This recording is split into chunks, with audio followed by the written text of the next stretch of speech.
vaatame, mis see nädal sulle toob. Armastuses, töös, rahas ja kõiges muus heas. Kui sa veel ei tea, siis ma olen Anneli, selgeltnägija, joondusstrateegia, suhte tervendaja. Siin siis, et näidata pisut selgust, nii et asume asja kallale. Mis tuleb esile sel nädalal on õnn versus õiglus, ehk siis mingid õiglusalased, seadusandlikud sellised asjad, mis seisavad su õnneteele ees, mis tegelikult on pandud hoiule, justkui ei ole tahtnud nendega tegeleda, ei ole tahtnud neid korda ajada, tahaks justkui need endast eemale lükata ja mitte neile otsa vaadata, aga tegelikult need mõjutavad sind, et alateadlikult on ikkagi mingid hirmud, siin võib tegemist olla mingite laenude, kokkulepetega või miski, mis siis hoiab sind enda kütkes nii-öelda, sest iga kokkulepe, iga laen, iga situatsioon, mis on õiglusalaselt kuidagi kas kohtuistungid või muud sellised teemad, sa oled millegagi seotud siiski, tahad sa seda või ei. Et see tõmbab su energiat tegelikult, see on selline väsimuse energia, hoiab seda elurõõmu tagasi ja ei lase uuesse täie rõõmu ja energiaga sisse minna. Et sa võid proovida vältida, aga need asjad on vaja korda ajada. Näitab siin, et on vaja õppida natuke selle kohta, et kuidas need asjad korda ajada nii, et sul on kodus ja iseenda sees rahulik olla. Ja et sa saaksid ennast aidata siis tõesti olla õnnelik. Ennast aidata õnnelikuks olemises. Eesti keel on ilus. Näitab siin, et tähtede seis justkui soosib sellist isegi vaidlemist mingis mõttes, mis viib siis tõesti selleni, et sa saad väljendada, mida sa vajad, mida sa tahad ja elimineerid siis sellise stressiallika.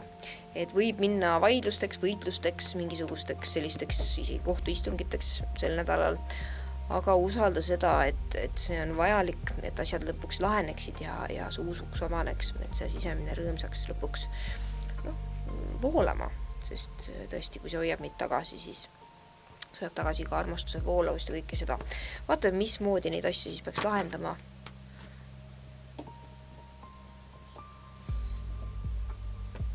Diplomaatiat viskab siin kohe, isegi kui ikka õiga palju, siis katsu olla diplomaatiline, kui on mingi teine osapool või õigushandlikud mingisugused organisatsioonid, siis katsu hästi viisakalt, diplomaatiliselt läheneda, võtta vastutus siin ka ja ise huvi tunda, ise huvi üles näidata ja ise neile sõnumeid saata ja suhelda. Et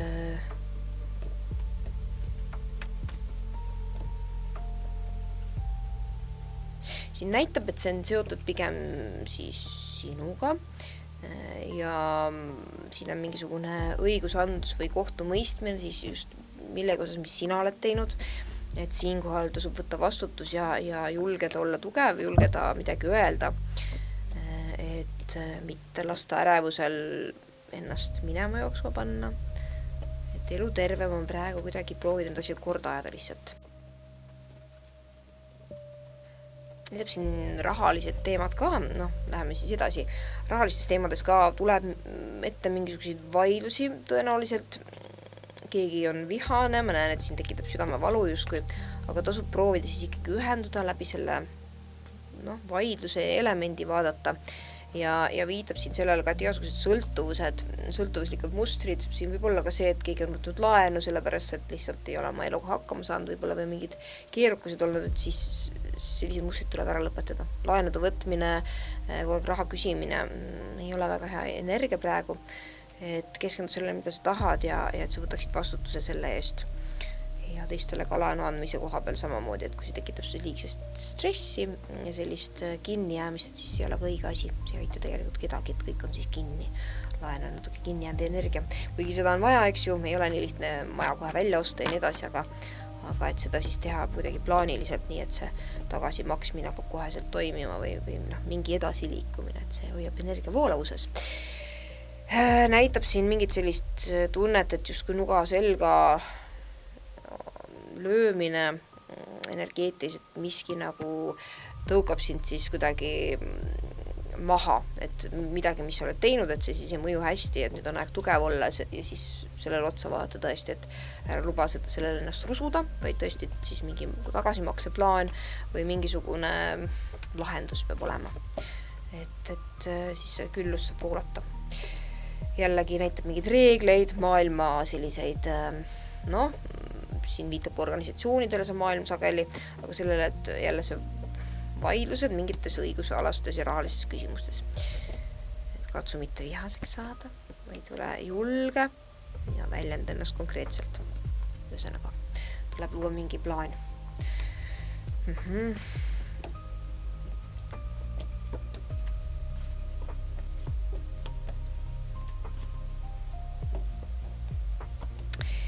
Suurimad raharöövlid siis sel nädalal ongi igasugused sõltuvuslikud käitumised. Kas või see, et ma vahin Netflixi 5 tundi järjest selle asemel, et mingid tööasju teha, et see tuleks ära lõpetada. Siin viitab ka toidule, igasugustele maistele asjadele. See saatan viitab vahest ka alkoholile ja muudele sõltuvustele. Et sa pigem siis tõesti julgeksid elul otsa vaadata, asjadel otsa vaadata ja väldiks, et sõltuvused on sageli elu vältimine. Selline mugav viis asju edasi lükata. Aga katsu siis mingisugused plaanid panna paika, kas või 10 eesmärki nädalaks, mis on siis spetsiifilised, eks ju, smart goals, spetsiifilised, mõõdetavad ja ajakohased, ehk siis need on tõesti vaja ära teha ja realistlikud, eks ju, ja midagi, mis sa saad siis ajaliselt mõõta, kui palju sa tegid, kuidas ma tean, et see asi on tehtud, et siis ma saan sinna linnukese panna, see annab ajule dopamiini ja seega siis seda head tunnet, et ma saan asjadega hakkama. Nii et tegelikult ma lähen ja teen veel asju, millega ma saan hakkama. See kinnitab ajule seda tunnet, et I can do it, ma olen enda elu juht, siit tuleb kohe esile. Et tegelikult on sisimas süütunne, kui ei ole neid asju ära teinud. Sa tead küll, mida on vaja ära teha. Nii et mine tee. Õige nädal selleks. Praktilised asjad vajavad tegemist. Sellest ärevusest on vaja edasi liikuda. Kui sa need ära teed, siis tegelikult inspiratsioon kasvab. Tegude energia toodab tegelikult energiat juurde. Lihtsalt mõtlemise energia, kui seda koha peal tammud ärevuses istud, siis see võtab energiat. Näitabki, et elumissiooni koha pealt praegu on see ikkagi autentsuses olemise aeg. See, et sa julged minna ja teha see, mis tekitab sees seda kirge ja tegutsemistahet, siis mine ja tee. Et see segadus tegelikult tekib jälle sellest, kui ei võta vastutust, et olla juht oma elus ja peedad ennast reaalsusest, et siin jälle tulevad need sõltuvused mängu, et see tekitab ärevust ja lase edasi liikuda. Et selles mõttes pigem tasub keskenduda tõesti siis lähedastele ka, võib-olla nad saavad sind aidata kuidagi, nende hirmudega silmitsi seista ja võid ka ise endal olla see, kes aitab endal hirmudega silmitsi seista, kui sa tuletad endal meelde, et jah, ma olen tugev, ma olen tubli, ma tegin ära, patsutad ennast õlale. Füüsiline kontakt ka iseendaga on väga oluline, et see annab kehale signaali, et see on hea, miks peab keegi teine sulle seda tegema. Nii et õlale patsutus, väga hea, kui teed midagi ära, soovitan.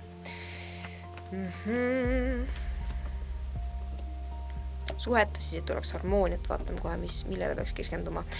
Näitabki, et jälle praktilised asjad tuleb korda ajada, et oleks 2 jalaga maa peal, sellised maised asjad, tiimitöö, kuidas me jagame ära kodused asjad, kes teeb mida, kuidas, millal ja selline reisimas, liikumas käimine, mille läbi midagi uut õppida. Eriti hea, kui 2 partneritena midagi uut õpita, et siis kasvatab seda praktilist väärtust. Nii-öelda, et te kuidagi õpite juurde, kuidas paremini suhelda, kuidas asju luua. Siin ma vaatan,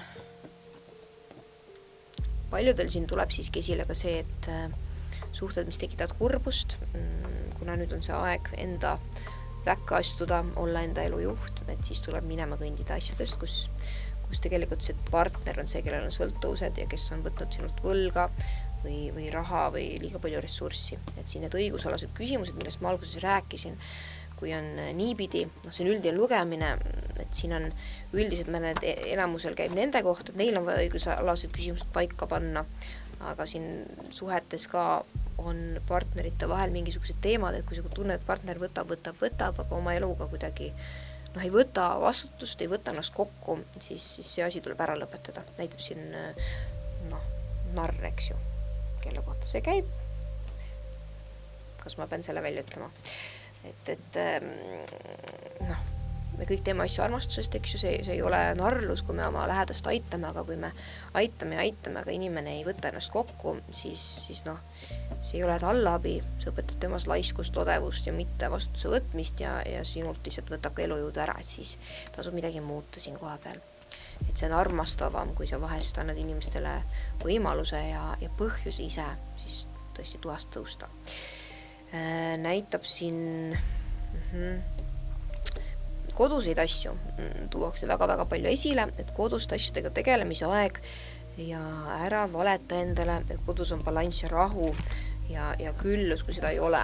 Et pigem vaata asjadele otsa, kuidas siis saaks seda rohkem luua ja mida saaks praktilises mõttes ära teha selleks, et oleks selline mõnusam energia kodus, mitte selline kurbus, et tõesti kui partneri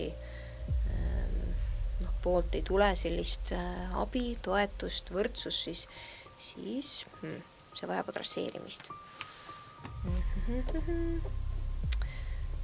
Suhetes tasub keskenduda uutele algustele ja tõesti ringi käimisele üheskoos või ka eraldi, et see elurõõm oleks see, mis teid saadab.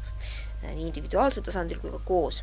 Et selline pigem siin viitab, et individuaalsel tasandil just, et see sisemine laps mängiks, et väga nagu ei tahagi ennast teisele avada justkui, tahaks nagu ringi liikuda hästi palju, tegeleda rahaliste küsimustega ja mingi vaidluste selline nagu mingi vaidluste õhustik on siin all kuskil, et võib minna vaidlusteks, et siis olge ettevaatlikud selles osas, et keegi mängib abitut siin, võib-olla sa ise, võib-olla partner, me kõik vahest on kõike liiga palju, ei jaksa tegeleda, et siis on selline liiga palju tuleenergiat tekib, et ei oskagi nagu mingis suunas minna, et kui on tõesti mingid keerulised küsimused, siis tasub proovida tiimitööd teha, kui see ei õnnestu, siis lihtsalt tasub endale keskenduda. Et praegu näitab, et need asjad, mis sa tahad, on kuidagi ootel, asjad ei liigu, et tuleb mingid asjad ära õppida siin, et need hakkaksid liikuma ja ära õppida ongi vaja need rahalised ja külluslikud teemad ja igasugustest sõltuvustest, mis tekitavad kehale tegelikult stressi ja vaimule samamoodi. Tuleb siis proovida kuidagi edasi liikuda vähemalt nii, et partnerluses oleks asjad õiged ja ausad. Kui üks inimene kulutab ressursid sõltuvustele, teine kulutab sellele, et midagi ehitada, siis üks tõmbab asju tagasi, teine lükkab neid edasi, siis on selline energia ei voole ikkagi tegelikult ju täies võimsuses ja väes, et seda ei saa vaiba alla lükata, sellest on vaja rääkida. Ja sõltuvused võivad olla kas või tõesti see, et keegi istub ja vahib mingid sarja päevad läbi või mis iganes see on siis, eks ju, või ei sööb ja ei käi jooksmas ja tervis veab alt, ei jõua asju teha, et need on sõltuvused, eks ju. Et siin näitabki, et selline viha, mis on kuhjunud tegelikult ja stress ja südamevalu sellest, et üks partneritest tunneb ennast üksi, ta peab kõike kontrollima ja kuidagi teine nagu ei ole võib-olla nii avatud või aus, hoiab oma ette ja mingi depressiivne energia selline nagu ka on natukene esil. Et eks sõltuvustega ka, see on nagu selline nõiaring, et kas sõltuvus tekitab siis kehas ebabalanssi, sellest tekib depressioon või depressioonist tekib siis sõltuvus, eks ju, ja siis see käib ringi, et see sinna tuuma sisse on vaja vaadata tavaliselt, et siin viskab jälle pereteemad on ju, ja sealt see sõltuvus, ehk siis saatana mõjutab meie sõltuvuslikku käitumist, et pereteemades, mis juhtus, mis hävines, viitab siin perekondade hävimisele, et selle tuleks tähelepanu pöörata ja et see tekitab ka praegu suhte mustrites sellist keerukat suhtlust nii-öelda. Nii et selles osas tasuks vaadata, et mida saaks teisiti teha.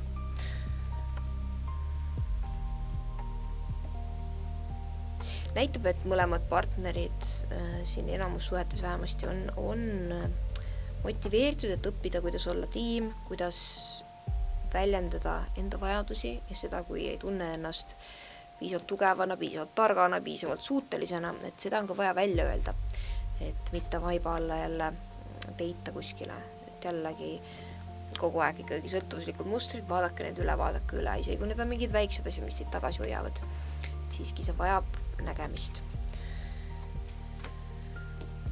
Ja kui te seda teete, siis tegelikult õpite tõesti rohkem olema tiim ja üksteist toetama.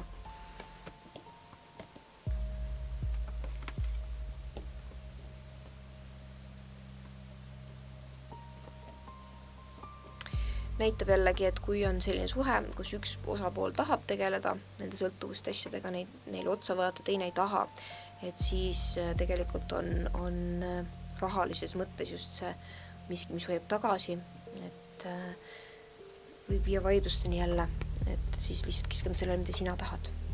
Niimoodi, et sind tagasi tõmmatakse, vähemalt siis üks inimene viib asju edasi ja et sa ei langeks siis sinna kaassõltuvuslikku käitumisse, mis iganes teemadel, et teine inimene sööb terve tööd otsa või joob, ma ei tea, alkoholi ja sina siis hakkad ka seda tegema, et see ei aita väga kaasa. Aga seda tasub teha diplomaatiliselt, ma näen, et teisel inimesel on ärevus või kui sul on sõltuvus, siis seal olla mingi ärevus ja elust irdumise energia, et siis läheneda tasub kas siis endale või teisele diplomaatiliselt, aga nagu juht, konkreetselt, nüüd me teeme nii, või kuidas me saaksime teha, et oleks parem selles mõttes, hästi konkreetne, aga samas diplomaatiline rahulik lähenemine on parim viis, et siis mitte kedagi süüdistades, mitte kellegi peale pahandades, aga lihtsalt, et õiglust ja õiglast balanssi leides, et ühel inimesel jääks liiga palju asju. Nii vaatame, mis vallalistele see nädal siis toob.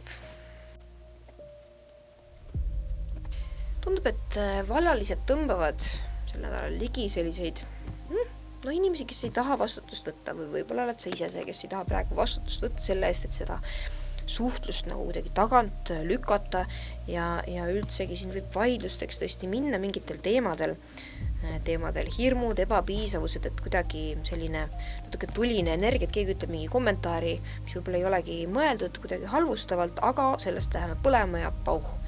Et selline ei ole väga soositud selline võib-olla liigselt suhetesse panustamine praegu uutesse, mis siis sinu ellu ilmuvad, et ma näen, et pigem tuuakse esile su hirme läbi romantiliste suhete, ehk siis inimesed ongi loodud sind trigerdama sel nädalal, et sa avastaksid enda sees siis selle balansi diplomaadi ja juhi vahel, et kuidas siis mitte ärevusse sattuda, kui keegi midagi kommenteerib, kuidas mitte reaalsusest ennast ära peita ja kuidas õppida siis ennast väljendama nii, et sa jääd rahulikuks, jääd endale kindlaks ja tõesti julged olla tugev, praktiline, jalad maa peal, et kui keegi kuuleb sinu mingeid lennukaid ideid ja siis küsib väga et kuidas see rahaliselt nagu loogiline on või mis su tegevusplaan on ja siis sa lähed sellest põlema, et keegi justkui kahtleks sinus või ei usu sind või tahab kritiseerida, et siis see on sinu võimalus tegeleda maise poolega. Nii et selline varjatud õppetund ja tegelikult kasulik asi. Jällegi viitab sellele, et on selline pigem tahaks rõõmule keskenduda, natuke lapselikult mängelda, möllata, füüsilisi asju nautida, aga eluterve selline tee on sinu ees ja iga kohtumine uute inimestega praegu aitab sind selle rajal, nii et isegi kui kohtingud või uute inimestega kohtumine, need vestlused ei ole päris see, ma näen siin suhtlusprobleeme, siis tegelikult usalda, et see aitab sind. Aitab sul ära õppida, et kuidas õiglusalaselt, seadusandlikult, legaalselt ka siis oma ideid ja tulevikku sillutada nii, et see ei oleks segane, vaid kuidagi maailma reeglitega kooskõlas ja et sa saad oma asjad ära luua, mis sul on vaja. Et siin on tõesti mingisugused laenud, maksed, ma ei tea, sellised küsimused igasugused tulevad esile. Et siis millega sa taha tegeleda. See tuuakse sulle kohe nüüd välja. Et sa lähed kuidagi, ma näen, et siin minnakse teidile või välja rõõmsa kavatsusega, ma lähen ja lihtsalt mul on lõbus ja võib-olla naudin kirge, aga tegelikult siis kuidagi keegi justkui hakkab sind kruttima, et kuule, aga mis sa oma eluga teed ja miks ja mis su mõtted on, et kuidas sa nagu siis struktuuriliselt ja realistlikult oma asju hakkad looma, et keegi saab justkui kahtluse alla sinu mõtted, et siis see on sinu võimalus tõesti siis olla tugev ja hakata mõtlema nendele asjadele. Ma ei näe, et see teine inimene paha pärast seda teeks, vaid pigem lihtsalt näeb läbi, et siin ei ole päris kõik asjad võib-olla loogiliselt läbi mõeldud, toob tähelepanu sellele. Nii et võtta seda kui siis sellist abimeest nii-öelda selguse loomisel ja selguse toomisel ka et oma asjadesse. Ja see kokkuvõtteks siis praegu teejuhid ja universum ise toob sulle uusi alguseid, aga selleks, et kõik ei oleks liiga palju vana uut plahvatus, selleks on vaja ennast kokku võtta ja tõesti siis praktiliste asjadega tegeleda, neile tähelepanu pöörata ja vaadata, et su maine oleks puhas, see puudutab krediidiskoori, igasuguseid õigusalaseid küsimusi, et tõesti kui miski hoiab sind tagasi, mingid vanad laenud, mingid, ma ei tea, kokkulepped või keegi on sinult võtnud laenu ja nüüd see hoiab sind elus tagasi, et siis on aeg see korda ajada. Et enam ei saa selles mõttes sellest minema joosta. Igasugused sõltuvuslikud käitumised ka siis sinu lähedastes, sinus endas võib-olla, et neile tasub ka otsa vaata, et kuidas siis vähemalt seda paremaks teha, et see nii palju elu ei mõjutaks. Et tekib siin hirm, mõnes mõttes ka õnne ees, sest õnn on meie endi vastutus, meie endi kätes ja eeldab, et sa võtad vastutus, oled enda elu peremees ja juht. Aga sinus on see olemas, muidu kaardid ei näitaks, et hakka tegutsema, kui sul ei oleks oskust ja suutlikkust seda teha. Nii et selles mõttes alusta sellest, et elus oleks rohkem õiglust. Et kui sinus endas on mingisugused kohad, mis võib-olla ei lase sul partneri või töö või missiooni jaoks olemas olla piisavalt, siis proovi neid tervendada pisut. Kui sinu partneris on see, mis sind tagasi hoiab, siis igal juhul tuleb luua see balanss. Nii et rõõmsat õigluse tagaajamist, see tuleb ja kõik asjad saavad joonda aetud. Ära karda, et siin näitab, et hirm, kuu on siis ka hirmud, öösül ülevalolek, selline mitte just väga rahulik energia versus siis sinu õnn, mis on sinu kätes. Keiser juhib, ta ei oota passiivselt nurgas. Nüüd see aitab selle õnneni siis jõuda ja seda õnne rohkem luua ja seda armastust ja kõike head. Nii et usalda ja tee ära. Kui sul on küsimusi, tahad mingit selgust, tööalaselt, armastusalaselt, mis iganes teemadel, siis olen olemas. Igal juhul autentset ja julget pealehakkamist ja õpi kõige kohta, mis sul on vaja teada, et asjad korda ajada. See on hea nädal selleks. Nii et näeme jälle, tšau!